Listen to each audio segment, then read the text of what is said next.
Nous allons, dans ce chapitre, étudier de façon assez précise la photosynthèse. Dans un premier temps, nous allons retrouver son équation. Voici un graphique qui représente les variations de la teneur en dioxygène et en dioxyde de carbone dans une enceinte hermétique contenant des eugènes en fonction de l'éclairement. Nous nous apercevons qu'à l'obscurité, la teneur en dioxyde de carbone augmente alors que celle en O2 diminue. À la lumière, la teneur en dioxyde de carbone diminue alors que celle de dioxygène augmente.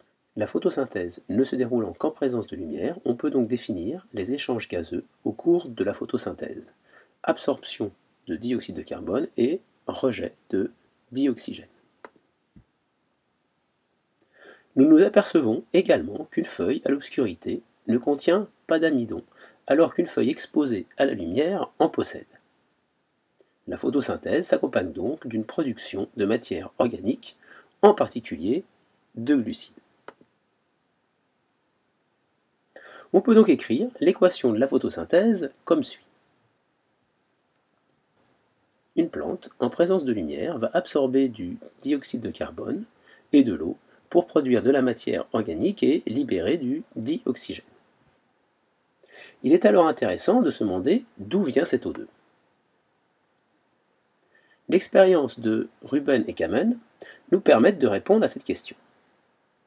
En effet, les deux chercheurs ont cultivé des chlorelles, qui sont des algues unicellulaires photosynthétiques, respectivement dans un milieu dont l'eau est enrichie en isotope 18 de l'oxygène, et dans un milieu où le dioxyde de carbone est enrichi en isotope 18 de l'oxygène.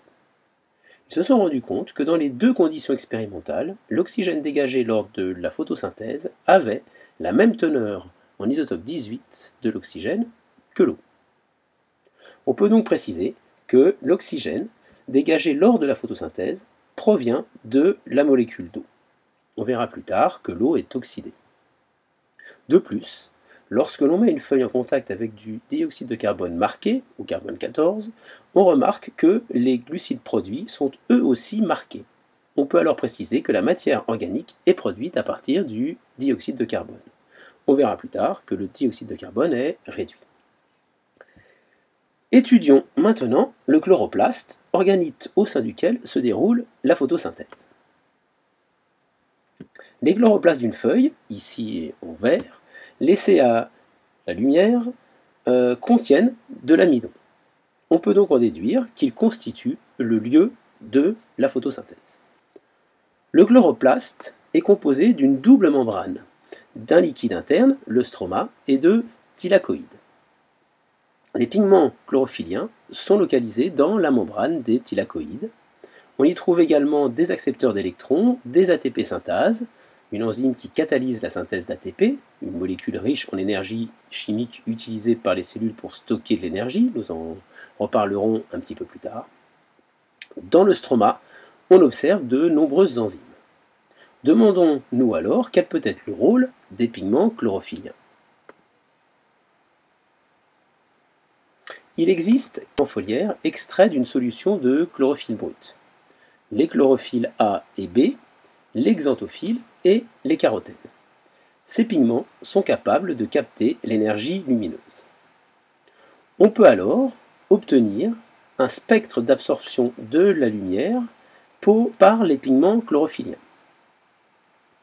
On observe que les pigments chlorophylliens absorbent principalement dans le bleu, 450 nanomètres, et le rouge, environ 650 nanomètres. Par contre, les radiations vertes, environ 550 nanomètres, ne le sont pas, d'où la couleur verte des végétaux.